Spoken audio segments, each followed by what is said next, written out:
Part 4, PBIS and PARAS. Now that you understand more about the PBIS program, let's explore why paraprofessionals are so important to the work of PBIS. As a para, you are likely to work closely with teachers and students who are using PBIS. You should be provided with tokens or tickets related to the acknowledgement system, and you should be acknowledging those appropriate behaviors. As a paraprofessional, you contribute to the educational process. It is important for you to understand the classroom management and behavior management procedures occurring in the classrooms you work in. Often, teachers add layers of classroom management in addition to the school-wide PBIS program. As you work with small groups or interact with individual students, paraprofessionals have many opportunities to acknowledge appropriate behavior. So it's important that you understand how PBIS works, both in the school and in the specific classrooms where you work. How can paras support Tier 1? You can verbally remind and reteach students the expectations frequently. For example, if you are working with a small group of students, you might remind them of the expectations to stay focused and be respectful. You will also want to give out tickets and tokens related to the acknowledgement system when you see these students behaving appropriately. If you see a student being respectful after you've just reminded them of the expectations, you want to reinforce that behavior by offering a ticket. PBIS also encourages all adults within a school to model the appropriate behaviors. Remember to model these behaviors when interacting with students. How can paraprofessionals support PBIS in Tiers 2 and 3? For students struggling with behavior, paras may be asked to help teachers and staff with data collection related to specific behaviors. In order to determine the function and motivation of behaviors that were mentioned in the last section of the module, teachers may need to record how often behaviors are occurring, when they are occurring, who else is present, and where they are occurring as well. Often this data is recorded on special sheets that will then be analyzed by school behavior teams. As a paraprofessional, you may be asked to help record some of these behaviors.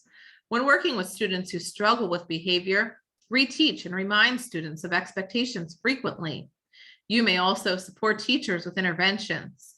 For example, if the school is using a social skills curriculum, you may be reviewing some components of the program with students in small groups.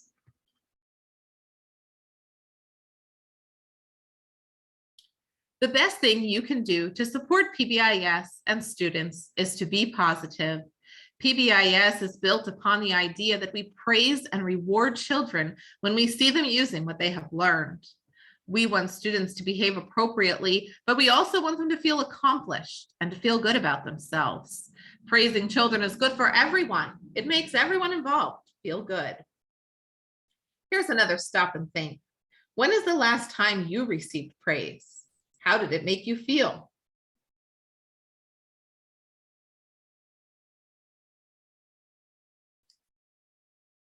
Maybe you were praised by a boss, a coworker, even a spouse at home. How did the praise make you feel? When we receive praise from a boss telling us job well done, it makes us feel good.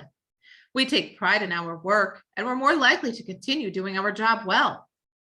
The same goes for student behaviors. When students are rewarded for their efforts, they are more likely to continue those specific behaviors. Students also feel good about receiving praise. It makes them enjoy school more and helps them build self-esteem and self-confidence. As educators, we can feel good about spotlighting positive behaviors instead of only focusing on the negatives. One tip for behavior that aligns well with PBIS is the 4-to-1 ratio rule. This means for every one negative behavior you correct, you should be offering 4 positive praise statements. Again, this shifts the focus to positive behaviors instead of dwelling on the negative. As a takeaway, the overarching goal of PBIS is to encourage appropriate behaviors within our schools. This concludes Module 17. Be sure to complete all sections of the module, including the information section with your name and email address. If you have any questions about the content of the module, please record it in the questions box. Certificates will be issued as quickly as possible. Thank you for participating.